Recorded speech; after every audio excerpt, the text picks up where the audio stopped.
वो तू सोचता है कि वह तेरा है, जैसे ये रिश्ता तेरे दिल का स्थायी हिस्सा हो। पर आत्मा की दुनिया में स्वामित्व नहीं, बस यात्राएं हैं, अनुभव है और करार है। मोह धीरे से कान में कहता है, यह तेरा है, इसे पकड़ कर रख। दिल मान लेता है, पर आत्मा मुस्कुराती है, क्योंकि आत्मा जानती है हर रिश्ता एक तयशुदा सबक है, एक करार जिसे निभाकर आगे बढ़ना है। हर जन्म से पहले आत्मा चुनती है किससे मिलना है, कौन सा चेहरा तुझे बदल देगा, कौन सा रिश्ता तुझे सिखाएगा। कभी वही आत्मा तेरी मां बनती है, कभी तेरी संतान, कभी वह प्रेमी जिसे तो अपना मान बैठता है। पर वह बस एक दर्पण है जिसमें तू अपनी आत्मा को पहचान सके। पिछले जन्म का शत्रु आज का सबसे करीबी मित्र हो सकता है। पिछले जन्म का अधूरा प्रेम आज का अनकहा दर्द बन सकता है। यात्रा का नियम है, रूप बदलते हैं, आत्माएं वही रहती हैं। तू सोचता है कि वह तेरा है, पर वह सिर्फ उस करार का साथी है जो तुम दोनों ने मिलकर चुना था। सबक यही है, प्यार कर पर स्वामित्व के बिना, मिल पर बांधने की इच्छा के बिना। जिस दिन तू यह समझ लेगा, दिल हल्का हो जाएगा। वो रिश्ता जो आज भारी लगता है, वही तेरी आत्मा की उड़ान का दरवाजा बनेगा। अब अपनी आंखें बंद कर गहरी सांस अंदर लो और बाहर छोड़ो। उस व्यक्ति का चेहरा याद कर जिसे तू अपना समझता है। धीरे धीरे मन में कह, तू मेरे अनुभव का हिस्सा है, मेरा स्वामित्व नहीं। हर सांस के साथ महसूस कर कैसे मोह की जंजीरें ढीली पड़ रही हैं, दिल का बोझ हल्का हो रहा है। सच्चा प्रेम वही है जहां कोई कैद नहीं, जहां सिर्फ आभार है। आभार उस मिलन का, उस सीख का, उस दर्द का जिसने तुझे जागरूक बनाया।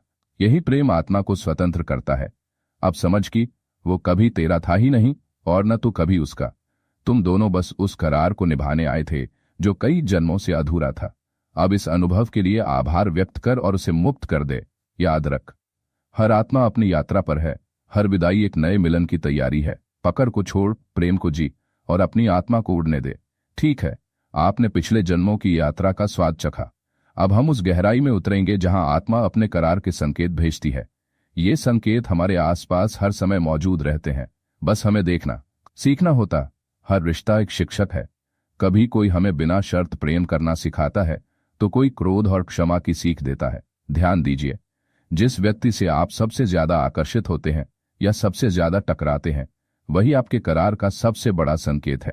मित्र, शत्रु, परिवार, प्रेम, हर जुड़ाव का एक अदृश्य कारण है। कभी कोई अजनबी कुछ ही पलों में आपका दिल छू लेता है। ये संयोग नहीं, ये आत्माओं का पुराना परिचय है। कभी कोई तारीख बार बार सामने आती है, कोई विशेष जगह आपको अजीब सा अपनापन देती है, या कोई सपना बार बार लौटता है। ये सब ब्रह्मांड की भाषा है।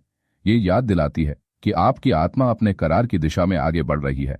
जब ऐसा संकेत मिले, उसे नजरअंदाज मत करें। रुक कर गहरी सांस लें और महसूस करें आपसे क्या कहा जा रहा है। आंखें बंद कीजिए, सांस अंदर लें, बाहर छोड़ें। अब अपने जीवन के किसी रिश्ते को याद करें जो आपको गहराई से प्रभावित करता है। उसका चेहरा, उसकी ऊर्जा महसूस करें। देखें कि जब आप उसके बारे में सोचते हैं तो शरीर में कौन सा भाव जागता है, प्रेम, डर, क्रोध या करुणा। यह भाव ही उस करार की चाबी है। उसे बिना जजमेंट के महसूस करें। कभी करार पुराने कर्मों को संतुलित करने के लिए बनते हैं। शायद पिछले जन्म में आप किसी को चोट पहुंचा चुके हैं। अब वही आत्मा आपके जीवन में आकर आपको क्षमा और समझ का पाठ पढ़ा रही है। इसलिए कुछ रिश्ते भारी लगते हैं। वे सिर्फ प्यार नहीं, बल्कि संतुलन की प्रक्रिया भी है। समझ लीजिए, ये सब आपको पीड़ा देने नहीं, बल्कि आपकी आत्मा को आगे बढ़ाने के लिए है। अब समय है स्वीकार करने का।